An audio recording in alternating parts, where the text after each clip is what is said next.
Well, all right. Are we ready? We have a quorum. We do? We got 5. All right, let's do it. Let's get going here. Okay. It is Tuesday, March 22nd, 2022, and I'll call the meeting of the Manitoba Public School District Board of Education order. Our first item on the agenda is our Pledge of Allegiance. I pledge allegiance to the flag of the United States of America and to the republic for which it stands, one nation, under God, indivisible, with liberty and justice for all. Okay, thank you. And we'll ask our board secretary to take roll. Alan Brunel. Here. Lisa Johnston. Here. Dave Nichols. Here. Meredith Sauer. Stacy Selner. Here. Carrie Trask. Here. And Kathy Willis. Thank you. Thank you. And then I would entertain a motion and a second to accept the minutes from our March 8th and March 16th meetings. I move. I'll second. Any additions or corrections to those meetings? Hearing none, all in favor say aye. Aye. Opposed? They are carried. Then we'll move right on to committee reports. Personnel committee is first. Carrie, you are up. Yeah, we've had some pretty packed meetings a week ago. So the first thing that came on our agenda was the school calendar, and from previous meetings that we proposed 2. One went down with a real thud. The one that was more flexible, that gave more Fridays off. Staff 65% against it. Parents 74% against it, and some of you, of course, got some mail, I guess. And people get emotional about the damnedest things, don't they? But the intensity sometimes is surprising. But anyway, we're going to have the more traditional of the calendars, the one with 185.5 days for teachers and professional staff and 176 days for students. With graduation occurring on June the 9th, 2023, that's going to be up for a vote later in the meeting. We did take action a few meetings ago about the exit interviews, and the wish of the board has been implemented by Joyce and the personnel committee, and we now have an agreement with School Perceptions, and that'll cost us about a couple grand a year to do. It's probably a modest expenditure that's worth the money. And they'll of course collect the information. They'll provide an aggregate report in September on why people are resigning, or what they thought of the system, et cetera. So but Stacy brought up during the meeting that could we see some of the information before September, and Joyce said she certainly promote that. The one part of the meeting that took quite a long time, partly because it's become such a major issue, is the middle school core teachers with single licenses. And since that came up in a meeting we were in Wilson, and we took a vote on compensating teachers who went ahead and were working on or completed a second license, but didn't go further than that. And at the time, I said, and other people also said, that as long as it's voluntary, as long as it's a voluntary show, we don't really need to act on that. Well, in the meantime, I think after that meeting, I received more responses from more teachers than I've ever received before. All people from the middle schools, all people who were disturbed by either our lack of action or were upset about the actions that have already been taken. And there's quite a problem, we thought, with that situation, and that my perception was, and I don't know if everybody else on the committee thought so, is that the middle school principals hadn't handled this quite as diplomatically as something of this magnitude needs to be handled.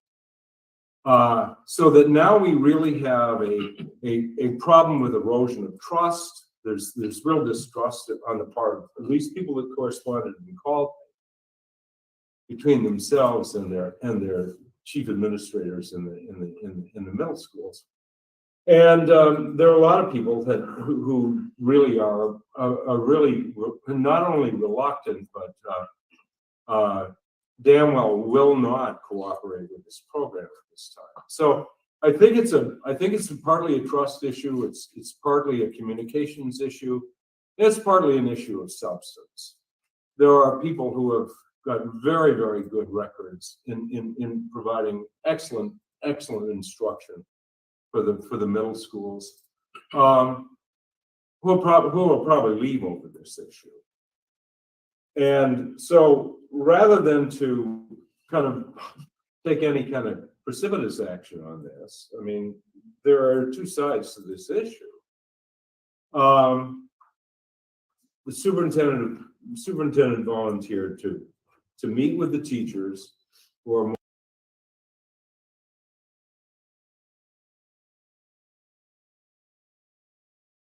most concerned, or meet with the teachers who are in any way affected by this, and to try to see really what's on their minds, which I think is pretty transparent in ways, and the emotional intensity, why that's happening, and is there any way that this can be done? I mean, there may be, you know, if it truly is voluntary, and it may be that you can't go to two teacher units. So I don't know. I think the impasse on this one, you know, my thinking is that I see the need that the administration is responding to. I think the concept that came up, this 2 license thing, just wasn't sold well. Or if it's sellable at all to some people, and some people, you know, will just have to make their own decisions and decide to you know, seek a different position, I suppose. But I don't know, Mark, if the minutes here say Superintendent Holtzman agreed to schedule a meeting with middle school core teachers as the next step. And I don't want to take any action on this until the next step has been taken. I don't know.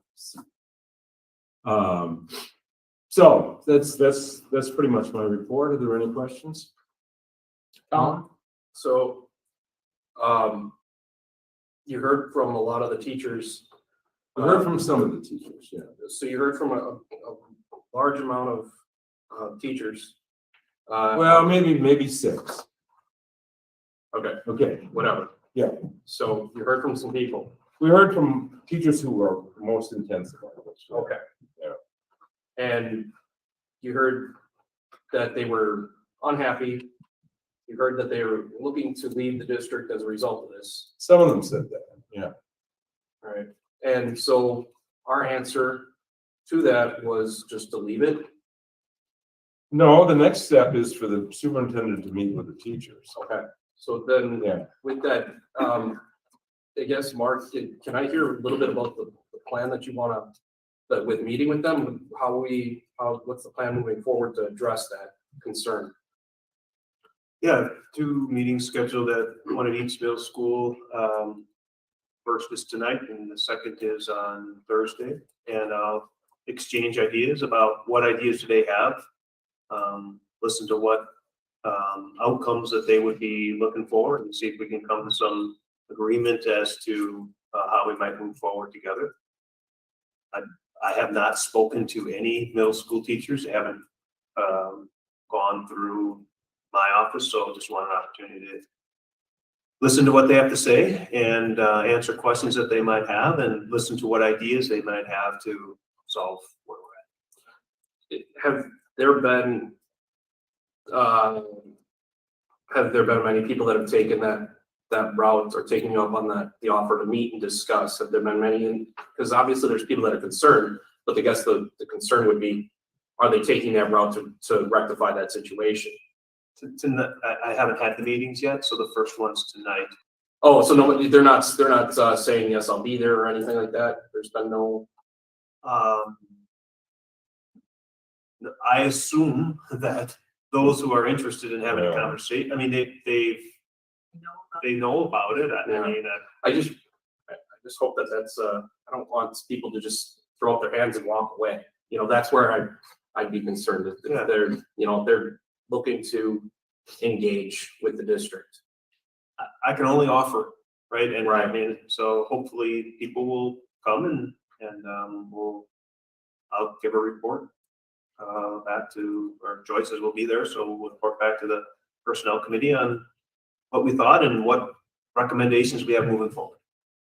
Yeah, there's a number of reasons for the discontent, I think. I mean, the obvious one, that people like to do what they'd like to do, and they've been doing it well, and they don't necessarily think that anything much will be gained. Some of them are saying, oh, I'd be a horrible math teacher. I mean, why would I train for something that, and teach something that they're going to get, they could get a really first-class science teacher full-time, but, they'd get a half-ass math teacher, part of the time too, and that's not progress.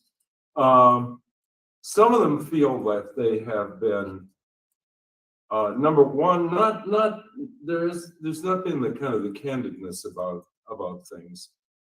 I guess well, I don't know about that. There's been plenty of candidness, I guess, but my understanding on this whole thing was that this was something people would choose to do. If they didn't do it, they would still retain jobs until the until enrollment or some other situation made it necessary to do something else. First of all, most of the teachers that wrote to me said they were not told of any form of compensation on this. They were told that they either had to take the test or forget it. And there was one teacher who just recertified in science to do other than what she had been doing. So she'd be a much more flexible science teacher. Cost her $8,000. Didn't get any compensation, and wasn't told that if she retrained to get a second license in math, that there would be some kind of compensation. It was just like, just take the damn test, there was nothing, there are four choices on the material we saw. So they felt like they hadn't been really properly informed. But secondly, and more offensively, some of these teachers have been told that they need to get their ass in gear and do it by next year, or they wouldn't be working after that. Well, that seems to me, now, I haven't talked to any of the principals. I don't think it's my job to do that. But these are the people who are the most upset about this program, who are doing the communication. So I think there's a problem with trust. There's a problem with communication clarity.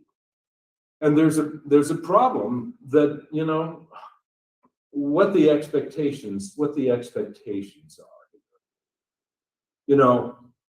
Are you going to be out of work if you don't do this in another year or two? What is really, and I think that Mark is going to do this as a way of kind of, all right, now let's all calm down. And let me tell you, what the situation really consists of.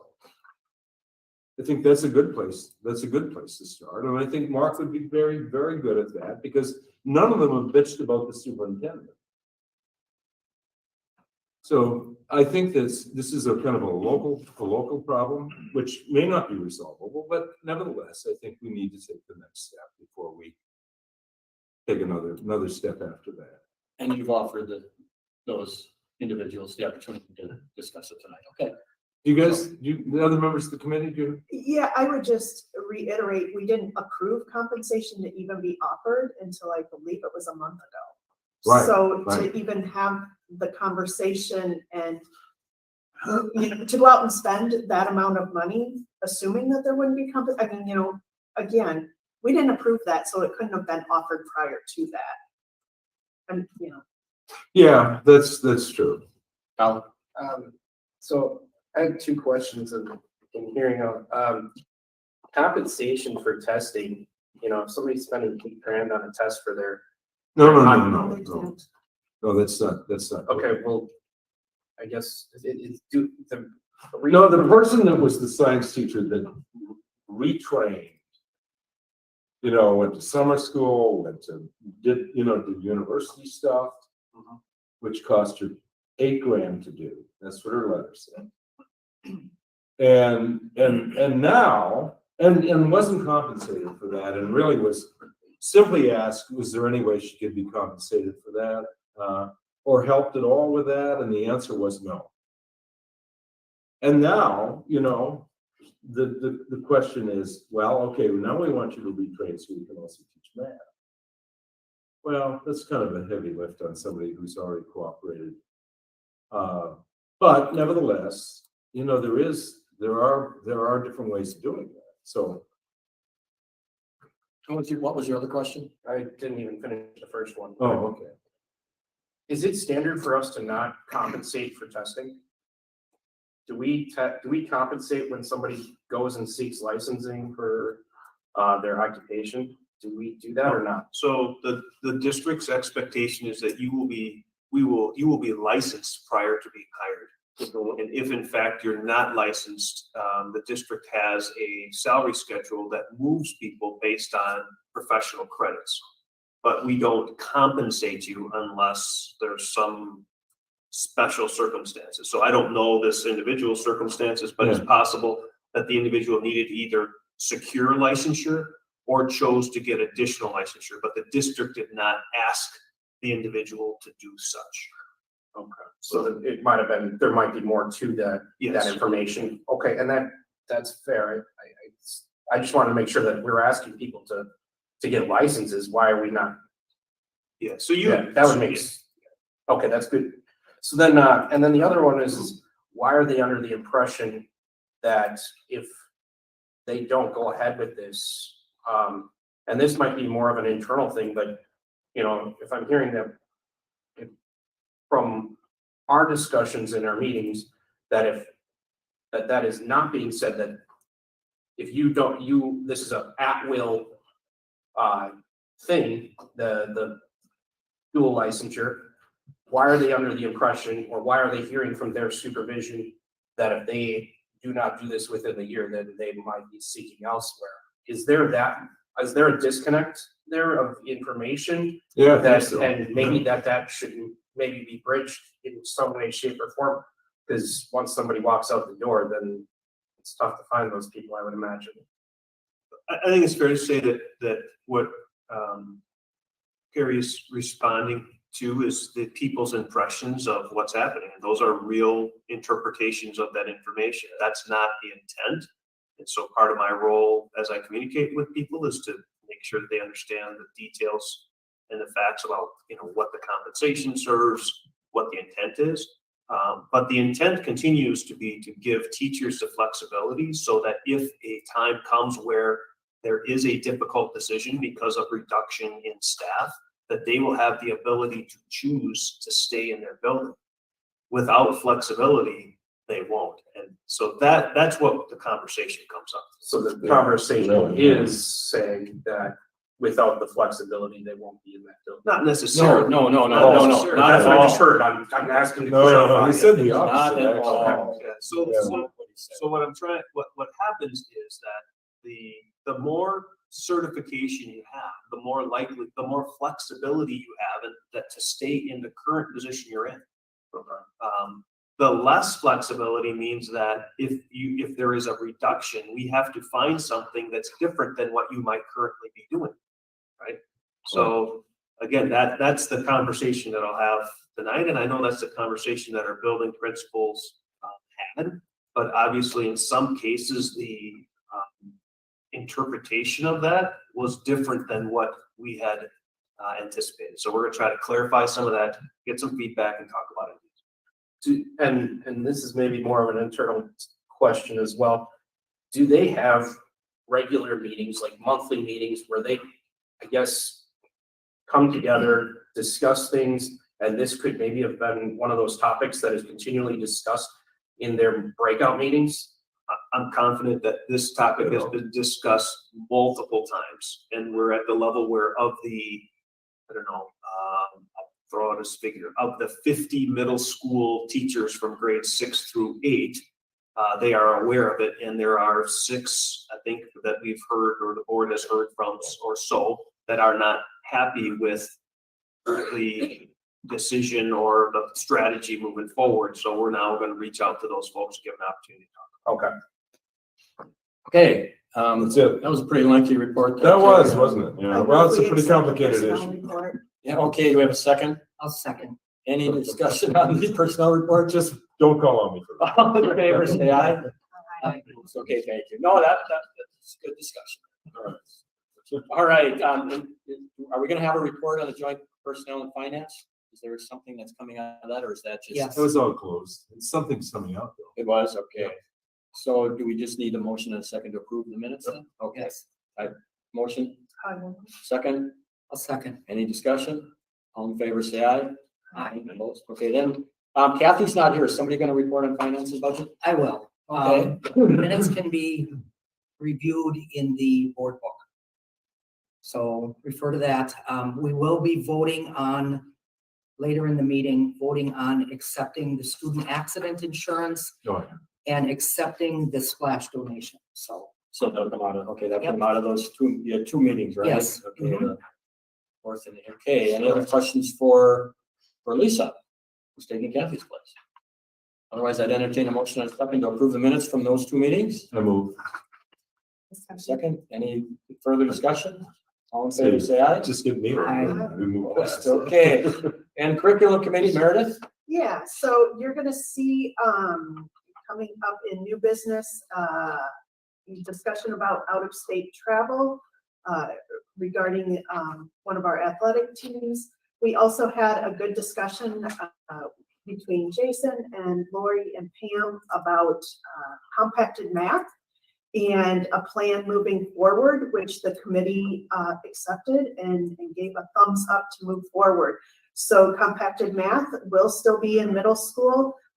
Next year, it will be in the 6th and 7th grade levels instead of the 7th and 8th grade levels.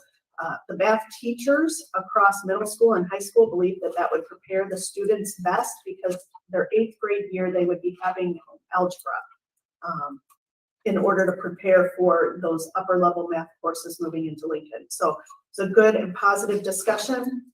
And then we also had a time for some question and answers regarding the student and parent engagement surveys that were sent out earlier this year. And that was our meeting, and you'll see the out-of-state travel coming up in new business.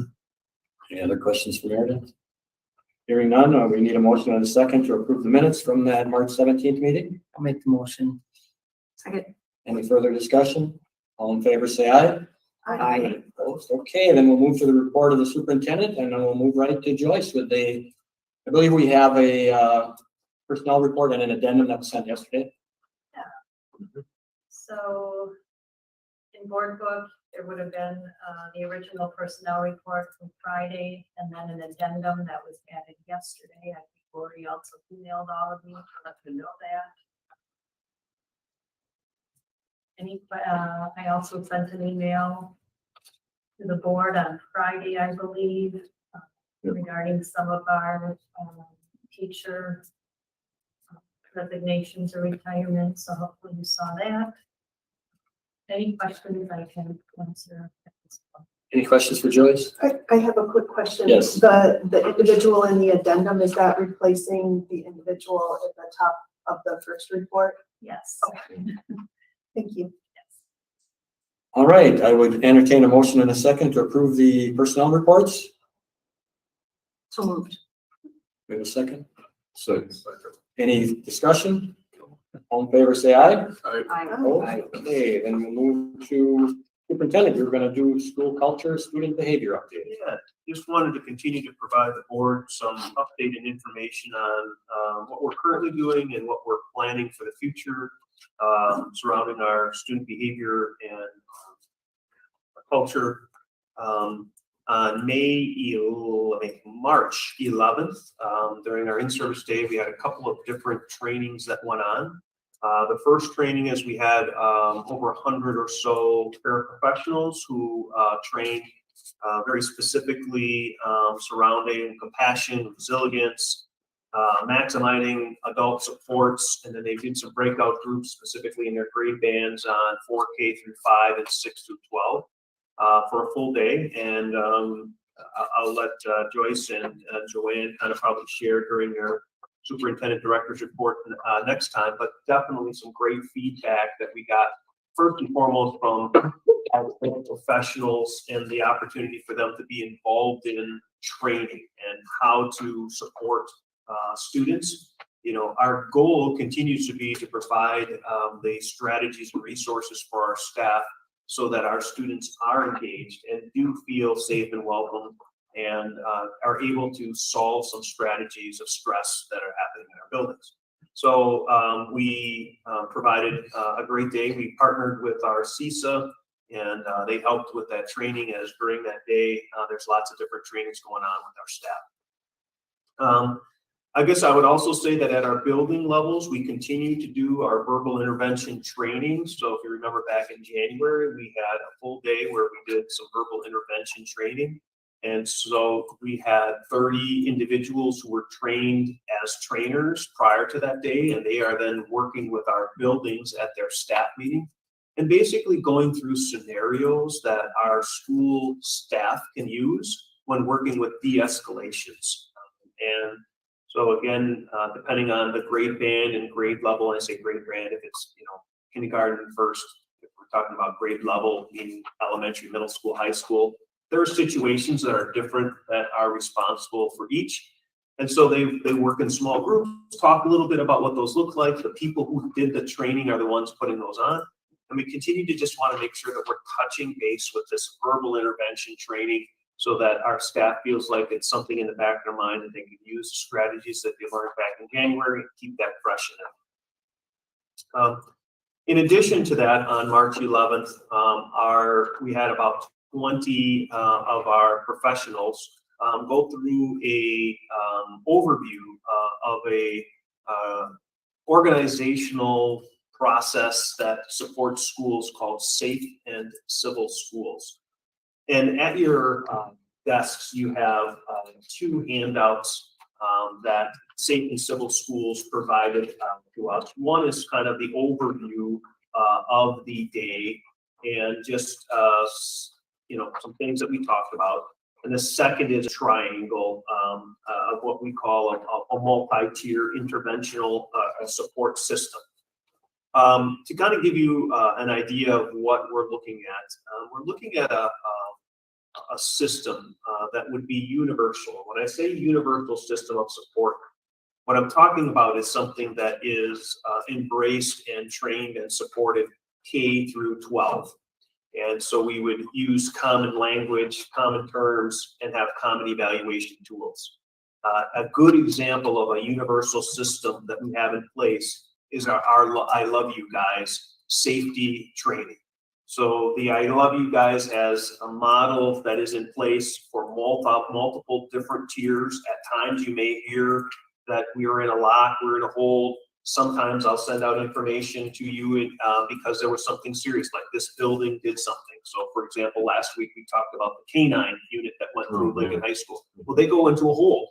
just because they don't want kids and the dogs walking around each other. But that's a universal system where whether it's one of Chris's outside maintenance people that come into the building, when that language is spoken, everybody is pretty clear about what that happens. We have many systems of supports within our building for supporting student behaviors, but they're not as universally sound as I think they could be. And I think one of the strategies for us trying to reduce our in-school and out-of-school suspensions, increase the number of days our students are in school, and increase the academic opportunities in the classrooms is for us to have a universal system that everybody can speak to, that we're regularly trained on, and we continue to look through that. So Safe and Civil Schools provides the framework for that. And so we had actually a 3-hour training. Dave and Kathy Willis were able to attend that training and listen through the process. We're sent out a Google form that we ask people to give us feedback on that. And tomorrow at the end of the day, we'll be meeting virtually with those folks. Again, just getting some feedback on what they saw. Does it meet some of our expectations? And do you have any more questions? So we're going to continue to gather information about this, this organization that helps support schools to improve outcomes for kids. That's what the goal is, to reduce that. What I would probably help you understand a little bit more about what Safe and Civil Schools does is if you look at that triangle, it provides some support specifically for that improvement cycle in data. So the first thing you do is you look at what our data says. And we've been sharing some of that data with our board. Some of the data talks about our in-school and out-of-school suspensions. But when you look at the common areas and school-wide policies, that's another tier 1, which is the basic level of interventions. And so an example might be, where are some of the behaviors occurring that as a school, we want to specifically identify or improve. And so we have conversations as adults to say, all right, I think it's the cafeteria, or it's the hallway, or it's the bathroom, or it's before school, or it's after school. And then we create school-wide strategies and policies to try to address those. And some of those are communications to our students, so they have clear expectations. And some of those are communications to our adults about how we're going to train that and what their responsibility and expectation is for that support. And then again, you see there's responding to the misbehavior, creating an inviting climate, addressing safety and conflict, and then there's all these pieces. So again, one of the things that we heard, which was probably very true, but also probably very concerning, is that the person who was giving us the training told us in a paraphrase system this: if you move to a model like this, you will feel the difference in the first year, but you won't see the difference until the 3rd year. And the district-wide implementation, meaning the whole system, won't change for up to 7 years. So this isn't something that is going to come in on year 1. And because of what we've done and the process that we have in place, that by October, we won't have any issues. And so there are mentioned maybe 5 other organizations that provide the same supports.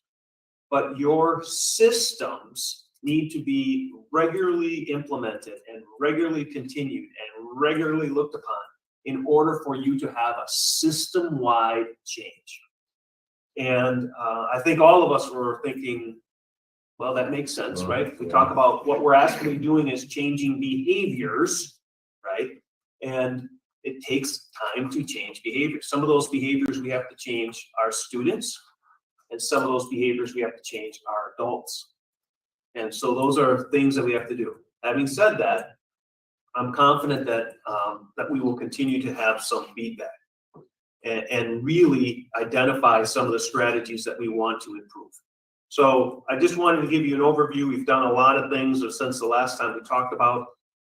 We will have another meeting with Safe and Civil Schools to grab some of our plan is to get some of our building principals, because of the 20 folks or so who were at the meeting. We tried to have a wide variety of people. I didn't want it to be all administrators. So we had an elementary principal and a couple assistant principals, but I need our principals to be on this because they're the ones that's going to have to help support and implement that. And what it would look like if in fact we moved in this direction, just to kind of give the board an idea, is that we would work with Safe and Civil Schools and talk to them about where we are and what our goals are. And they would help provide the professional development training and the strategies in order to support our students and our staff to improve our student outcomes. And again, we're talking about increased amount of time on task in the classroom, reduced behavior, reduced in-school suspensions, reduced out-of-school suspensions, increase our measurement for, I would say student attendance, right? Increase that positivity. And we can measure that, and it would help us with some of those measurements. We would obviously, if this is the direction I'm going to want to provide to the board, here's the strategies for success. Here's what it looks like. And here's what we can measure, because obviously if we pay attention to that and measure that, we'll be able to give you feedback on, are we making progress towards any of those? So just wanted to kind of give you an update and overview on some of the things we continue to do to support that and some of the things that we have in process. We absolutely would want to come up with a strategy if we decide that we want to work with Safe and Civil Schools before the end of the year, so we can plan for in-services and professional development for the next year. So we'll definitely keep the board in the loop, and I'll bring this back on the next board meeting just for additional updates. Colin, So I had a couple questions here. I'll just go over them real quick. And then you can touch on them. So it's I pegged on a 7-year return for change for the whole system.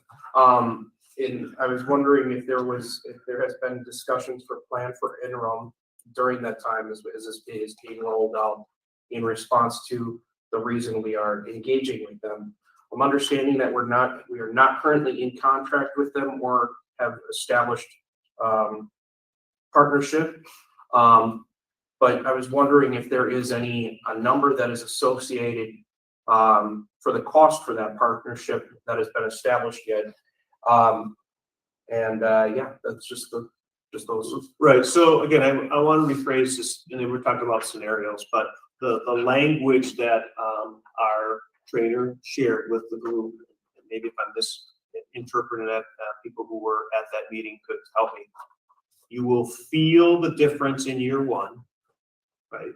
You will see the difference by year 3, and it will be a system-wide implementation, meaning regardless of who's in the seats and what's happening, it will be implemented, and this is how we do business in Manitowoc. It will take, maybe she used 5 to 7 years, but I somehow my brain. she used the term 7 years for the entire system to be changed. But it would be changed throughout the process. Right. There would be positive changes throughout the process, but we should not expect the entire system to change up to that 7-year period. Sure.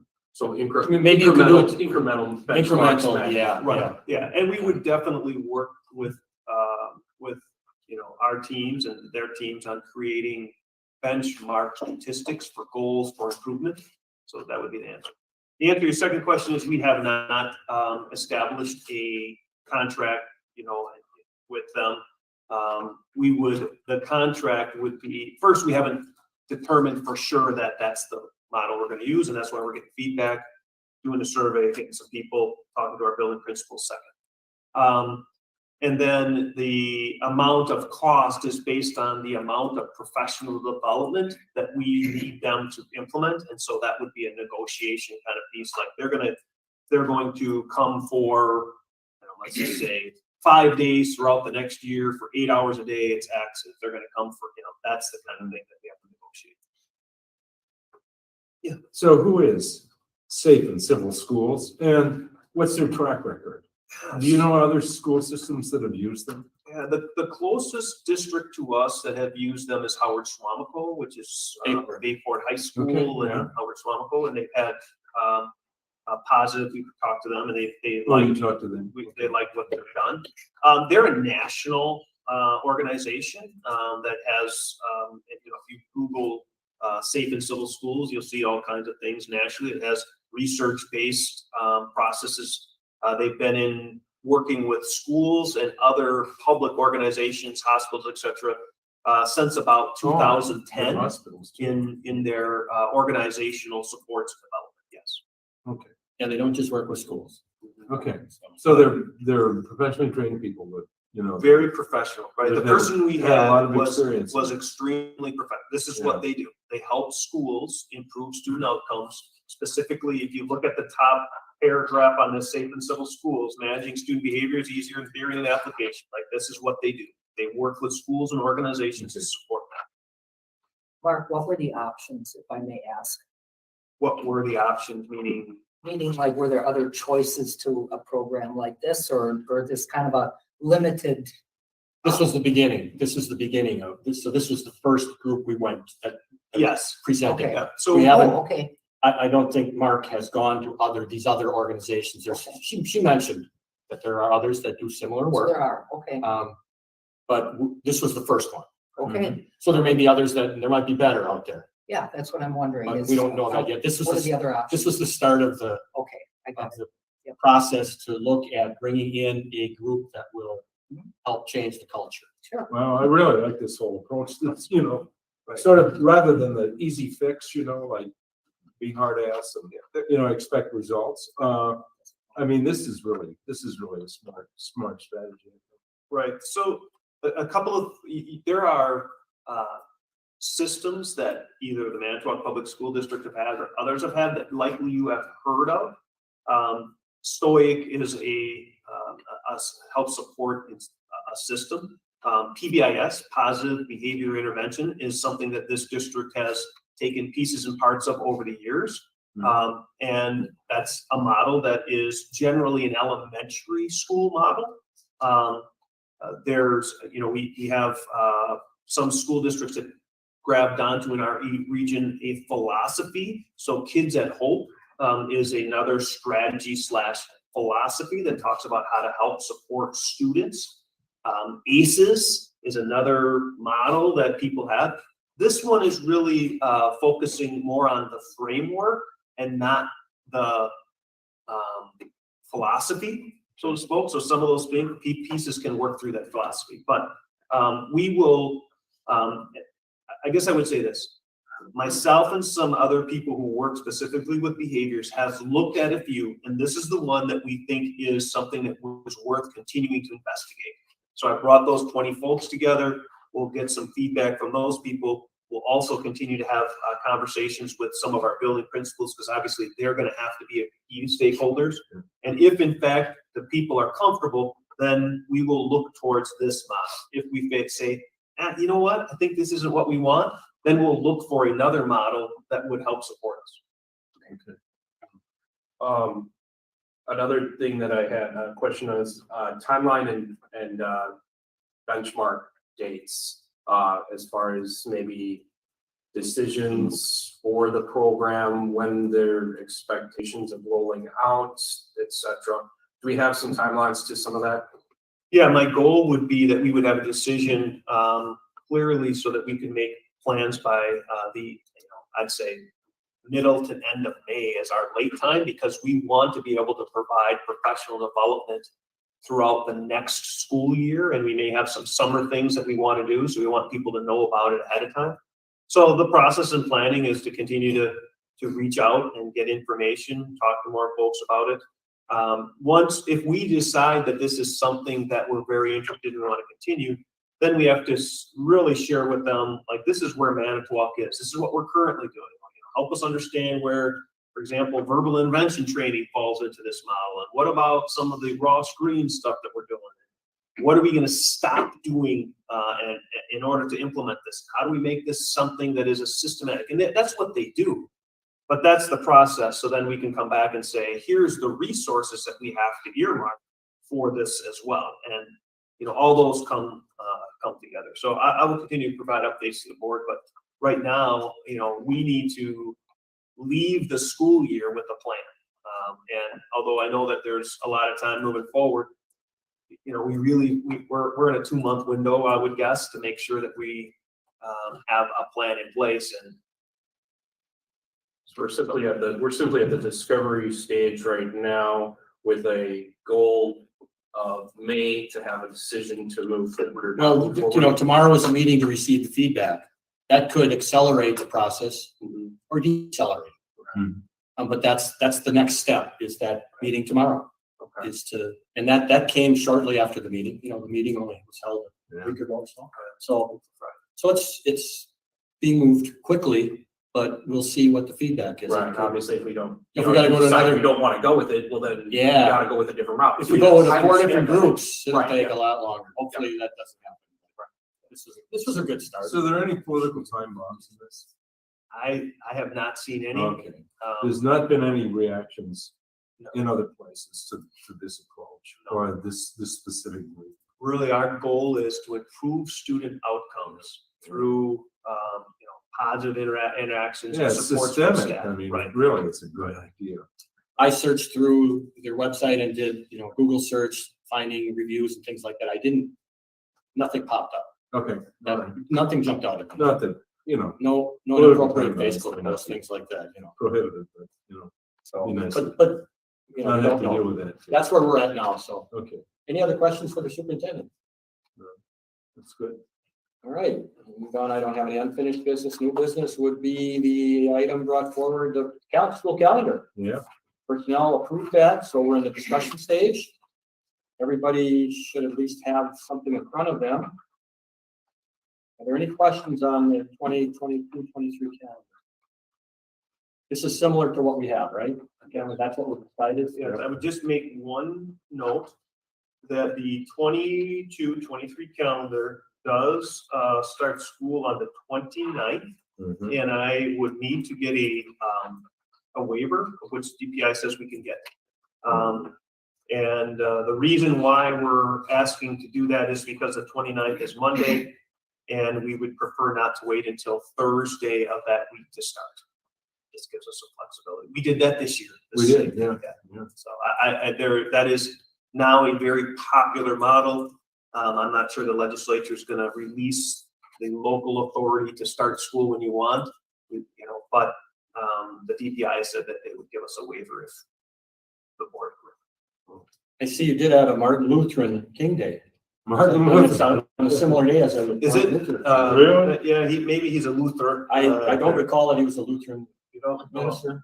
I don't. So much for spell check. Yeah, sorry about that. And the things that some people just pick out, right? It's- I didn't notice anything else but that. All right. Yes. Any other questions? Otherwise, all in favor, say aye. Aye. Opposed? Okay, so we got your calendar. Then we have some other items. This is from curriculum. That's the out-of-state travel, Yeah. which so- would be in September. I Yeah. believe that they also attended that event. Last year they did. Yes. Yeah, last year they would. It Last was year? previous year that Okay, was You're right. thing, yeah. You're right. So this is something that, the team has done in the past. It's out of state travel, although it's only 5 miles over the border into Gurnee. So not much further than the border. But, the expenses are all taken care of with the cross-country activity account. So no cost on the busing. They'll be taking a coach bus. And I believe they identified around 42 students would be going. So, And then if we approve it, we'll have the WI, send it to WI for approval. Okay. They need our approval though. Correct. So. Any questions on that? Otherwise, I didn't, we don't need a motion, so all in favor, say aye. Aye. Opposed? Okay, then we move on to the finance and budget. Do you want to take that? Yes, sure I will. 2 items, right?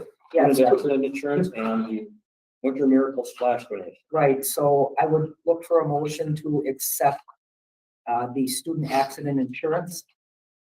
If there's any questions, it again was listed in board book.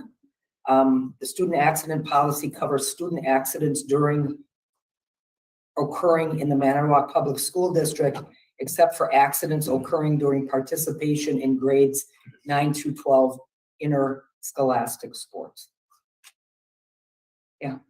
What was the thinking behind, not covering those, sports? I guess I'm just curious. The way I'm reading that is that it doesn't cover those accidents. Am I wrong? Correct. So the insurance, and Angela, correct me if I'm wrong, the insurance is really not for families to rely on insurance. It's in case your insurance doesn't cover it. And so if, you know, for example, something happens during the regular typical school day, that's a piece. If you choose to participate in a co-curricular, then that's part of the signature that you say, you know, that's your risk, so to speak. So if I have a ACL tear on the tennis court, the district is saying this student accident insurance is not paying for whatever your insurance doesn't pay for that accident. Or That's historically been the case. Always has been. Okay, but is us as a district covered? I mean, like, so say something happens out of maybe negligence, faulty equipment, things like that. Us as a district is still covered into that area. This correct? is only, yeah, so this accident insurance is something that we've had for a long time. It's basically a benefit for our families to cover if in fact an individual, their child gets hurt at school and their insurance doesn't cover it. So it's like a bridge gap for families. That's all this is. Other insurance, like do we have liability and all that, absolutely, umbrella policies, absolutely. Okay. But this is not that. This is clearly just, I'm injured at school as a student, and it covers if there's a gap between what my personal insurance covers and what the expenses are. It's a form of secondary coverage. It can't be Familiar with it, I primary, just can't wanna be make- primary coverage, you know? Trying to make sure that all, Yeah, the other cover, yeah, I mean, again, I can't speak to what someone might sue us for, but we have coverage for it. All right, we need a motion, right? That one needs a Yes, motion. yes. We need a motion to approve. I move. Second. I'll second. Any further discussion? All in favor, say aye. Aye. Opposed? Okay, then we have the Winter Miracle Splash donation. Yes, this was a donation of a swing to Franklin Elementary. And it was a $7,000 donation to help pay for this. All right, any questions on that? What does it do? I mean, what is this one? I mean, I'll accept it because it's, you know. Joanne, can I have you speak to that? You bet. We definitely have students who need movement opportunities and sensory input. Can be a calming activity for someone, Oh. for example. And this particular swing is a swing that can support larger students and smaller students. You can see by the picture that's included in the Yeah, right. piece there. All right, any other questions? All in favor, say aye. Aye. Opposed? Okay, thank you. We got that. And then one more item, and that is the student staff travel to Washington DC. That's for Lisa Hale. That we need a motion and a second for. Anybody have any questions on that? She's receiving an award that very few students in the United States are receiving. So I don't know if you know who Leah Hale is, but she's donated a significant amount of time to her community over the years. Yeah, I just had a presentation from Hope House this morning. She's involved with Hope House as well as many other groups. So I was nominated and received the Citizen of the Year award earlier this year. wow, there's a lot of stuff. pretty awesome. So this is all expenses paid, What year is she in school? senior. Yeah, darn Yeah, Uh, but yes, it. She started like in outstanding anyway. junior high doing stuff. So, yeah. But anyway, the reason it's here is because it's for a student and a staff member, and so we need to secure travel. We have a motion and a I'll second. make a motion. yeah, for sure. I'll second. Any further discussion? All in favor, say aye. Aye. Okay, opposed, okay, then, on the, Kathy's not able to be here today. I believe that she put up, there's a printout at all of your desks, regarding some ideas that the student behavior group has come up with, and we're giving this to the board to look at. It's gone to administration, and that's where it's at. This is what we've been doing a lot of stuff. They've been doing a lot of talking. All of the information in here, and I'm not going to read it to you because you can read it yourself, but is come from the teachers and the parents. This isn't from Kathy or I. They put this together and gave it to us, and then we decided to give it to the board and to the administration. That's the point we're at right now. Because we think we've made a lot of progress. I think they've done a great job. They meet every week. A lot of great ideas. Obviously, the teachers have been in school, parents have kids in school, so they get a lot of feedback. And again, this is, we had actually pages and pages of stuff. They condensed it into, whatever, 4 pages. So you can go through that. I don't know if you have any questions now because you just got it. Is that on board? No, it wasn't on board. It was just something we printed out. You should have it. I don't think I have it. Look through your paperwork. Well, let's make sure Carrie's I got don't it think so. first. Yeah, oh, yeah. That's why I sit next to Lori, I had an extra copy just in case someone couldn't find it in their packet. Go ahead, Colin. I guess I'm glad to see that we have some different resource listings here, different ideas of how to tackle some of the obstacles that were being presented. The implementation of the plan, and maybe it's in here. I really didn't. I kind of skimmed it real quick just to kind of see what was all going on. But is there plans to implement some of these things? Is there ones that are really our district is starting with and focusing in on and continuing on from there? What's the game plan? Yeah, that's not the group's.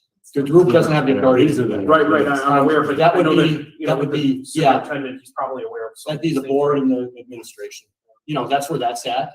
We'd like to see it. We'd like to see things certainly done before, let's say summer, so that you can do some of the training and stuff. Right. Have staff development. Maybe even some of these staff development days that are during the school year, some of that time could be dedicated to some of those ideas. Yeah, these are all things we'd like to see done. That's where this is coming from, but I guess you'd have to address that to the superintendent rather than. Right, yeah, so, is there, obviously you've seen this before, is there plans of, things that you're gonna tackle first, or things that you're gonna be drafting from that you really liked, or? Yeah, I think the report that I gave earlier is the strategy right now that I would be using, and that's on here as one of their resources. I think Safe and Civil Schools is an option that would provide some of the professional development, the training, the resources, the supports that we're looking for that are key components to, some of these ideas. I also think that as we talk about targeted interventions and supports, we probably want to narrow down our focus. And not that I very much appreciate the list here. Like, we can't do everything. We have to do something, right? And so we have to be clear about what it is we want to do and how we're going to measure that. And then that's what we're going to report back. So we can't do everything because we have to start with, for example, as adults agreeing on what behaviors are we going to teach and pay attention to? What time of the day are we going to do that? How often does that happen? Where are the resources that we're going to use? Do we need to add additional resources, whether that's staff or whatever? Like, those are the few, because once we focus on that, I think that's where I believe this framework of that triangle will help support it. So then I think I can start to check off some of the things, like we're going to absolutely have this in place by September 1, whereas this is an ongoing professional development. Maybe in year 2, we'll work towards some of the implementation of that. Okay. So what I'm hearing then is, so we're, I'm on the same page as what your game plan is and kind of move forward there. A lot of ideas in there. Your next steps are probably going to be to get the goals of what and find out what it is that we want to exactly tackle, and then build a timeline from there. Yes, I mean, we have to have a strategy. And again, there's all kinds, but if we were to count the bullet points, we'd probably be in the 30s. Sure. And I don't think there's any action plan that I can put together that have 30 bullet points. Right. We're gonna focus on a few. And again, I think right now what I would say my focus is reduce in-school and out-of-school suspensions, increase the number of student attendant days, and increase the amount of time our students are in classrooms learning, right? That ultimately will increase our outputs that we're talking about.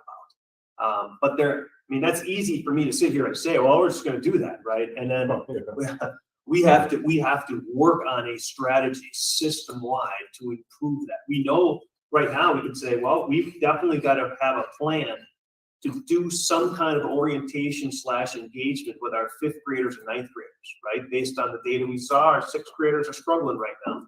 We can't pretend like 6th graders are just going to be in 7th graders and over the summer they're going to have some kind of a new osmosis and come back as brand new 7th graders who have no behavior concerns, right? We know that that's something that we got to work through. So those are the focus points on let's identify those specific behaviors and then work on that. And those were attendance up, suspensions down, and there was one other one I think I missed. So then I would say then that means increased amount of instructional time for our students and our teachers. I have a question. Yeah. The MPSD electronics policy needs an update. Yeah. I had already heard that some schools were not allowing cell phones. Is that correct? The reason for that is, we can't really get into that discussion now. about Okay. policy. Yeah. But the reasoning for that, I might have brought it up at a previous meeting, I think is, we haven't visited that policy since 2009. Yeah. And it's, needs to be revisited clearly, Okay. you know. And that's where that came from, because I'm the one who brought that up at one of these meetings and said, we've got this policy, but it's archaic as opposed to, because you can wear a watch now and get stuff. Colin. Could we have that on one of the agendas to tackle that? Yeah, it should first go to a committee. That'd be great. And that's my plan. It definitely needs to go to committee, and that would be your committee, Gary, right away, just so you know. Yeah, that needs to be done. It's one of those policies we didn't look at until we needed it and then realized, wow, we just let it go. Yeah. And an electronics policy probably needs to be looked at. Yeah, I think a couple of those. Quite more frequently. Yeah, I mean, Yeah. So that's where that comes from, and that's what that is. So a school principal could not say, we have a cell phone policy here. I mean, they would not be allowed to do that. When you say no schools, you're talking about Manitowoc schools? Or No, I'm talking about like, if a principal would just make a rule in their school and say, all right, no cell phones during class or anything like that. Yeah, so we have that happens, so the policy isn't as specific as no cell phones in class. Okay. The policy is specific about, I think it's called acceptable use for electronic devices, okay? But we have practices and rules and guidelines in surrounding cell phones and policies, right? And so the example I give you very briefly is a great story that this trainer talked to us about is the speed limit, right? And so she says that as a young person, you're required to take a test and you're required to sign on a dotted line and you're just required to practice. Then you go to the state and you sign on your license that you are going to abide by the speed limit. And the moment you get down the ramp on I-43 and go, and the speed limit says 65, how many people are going 65, right? And the answer is 0. And why is that? Because that's the rule, but it's not enforced. So then we say, do we know how fast I can go before I'm in trouble? And we'll all have an opinion. Yeah. Is it 72? Is it 74? Is it 76? So it doesn't matter what rule you have. If there isn't a universal enforcement on that rule or understanding and expectation, then it doesn't even matter, right? Because Mr. Nichols allows kids to use cell phones because in his math class, he says it's better than calculator. Well, maybe he can manage that, right? And Mr. Trask says no cell phones whatsoever. That policy that you put it up in the little cell phone holder pocket, right? And then Mr. Holzman, he doesn't care about if you use your cell phones or not, right? And then I'm getting all kinds of mixed messages on what that looks like. But as adults, we have the ability to understand that. We mentioned that if you go through Rosendale, I don't know if anybody's been through Rosendale, you know for a fact you don't speed in Rosendale, right? Because the message is out, you're going to get a ticket. So we have to do a better job. Like we have policies, we have rules, but as adults, we have to do a better job of making sure that we're consistent and we teach the expectations. Because let's be honest, kids are gonna have cell phones from now until, or electronic devices till the Yeah. future. And it Yeah. probably would behoove us to help them understand where it's appropriate to use and when it's not. And whether that's school, at work, in the community, at home, right? I mean, again, it's tough to say, there's no cell phones at school when everybody's at the family doing this, right? I mean, so you gotta work through that. So we have to work on that. But principals, I guess to answer your question, can't override policy. So if we have a policy and the principals can't say, well, I'm not following that policy. Yeah. So, but we could adjust our policy to have less flexibility or more flexibility based on That's just one that, jumped out. Send me the number of that. And we need, I'll. Yeah. I'll forward a policy out. You Okay. could 55. And then 55. And put it on your next agenda, and then we'll work through that and update it and make it, more appropriate to today's world. So, any other questions on that? Otherwise, you can go through it and hang on to this. I'd say hang on to this. I think it's pretty good what they put together. A lot of good ideas. I think it's, a lot of stuff can Yeah. work through and yeah, Colin. Mark, I will say that I'm glad to see that there are goals that are, that we can actually know where you're at on the goals. So I just want to convey that, having at least a benchmark and a start point of where you're at and where you want to be. I appreciate the fact that you telling us that. Okay, future meeting dates. Our next regular Tell me that. board meeting would be Tuesday, April 12th. We have, now that Kerry has an item for his agenda, he'll have to come up with a personnel meeting, right? I love these meetings. I always do what I'm gonna do. Anything for? Joyce? Okay, go ahead. Anything for curriculum? Budget and finance, No, we don't have that. We can't split that. building and grounds? Chris was reaching out to me to put something together, but it hasn't been confirmed yet, so. I'll chat with you after. If we could maybe do this before we break up, that'd be great. Yeah, okay. Did you see Chris's email about wanting to get together with the building and grounds? You did. Okay, he hasn't confirmed anything back with me yet, Right. so. But you'll set something up, but we don't have to do that right We now. close on the building. Yes. Yeah. Mark, what can you tell us about that, the McKinley Building? Yeah, It's closed. we sold it. See the um, signals down And we are leasing it month to month for our COVID clinic.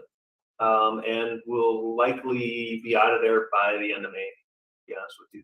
Celebration. here. And so it's gonna be repurposed and go Wow. back on the tax base. Nice. Until a whole bunch of people get on social media and complain that we sold this Do you have to school be, that they went to. And why did you do that, right? Yeah. It was for sale for a year and a half. They could have purchased it. Yeah. who gets to get tested there? Anybody who is a student, staff member, or their family member. So anybody who lives in the home of students, staff. Okay. I know my daughter did. We have It was hundreds, great. thousands, I We would got say them thousands in, of we got tests. We're much less than we've had in the Yeah. past. So hence we'll probably shut it down in Okay, sure. a while. All right, anything else? Otherwise, motion and a second to adjourn. Question. Okay, all in favor, say aye. Aye. Opposed? We are That was adjourned. great. If I'd done half that before. I would've been over there.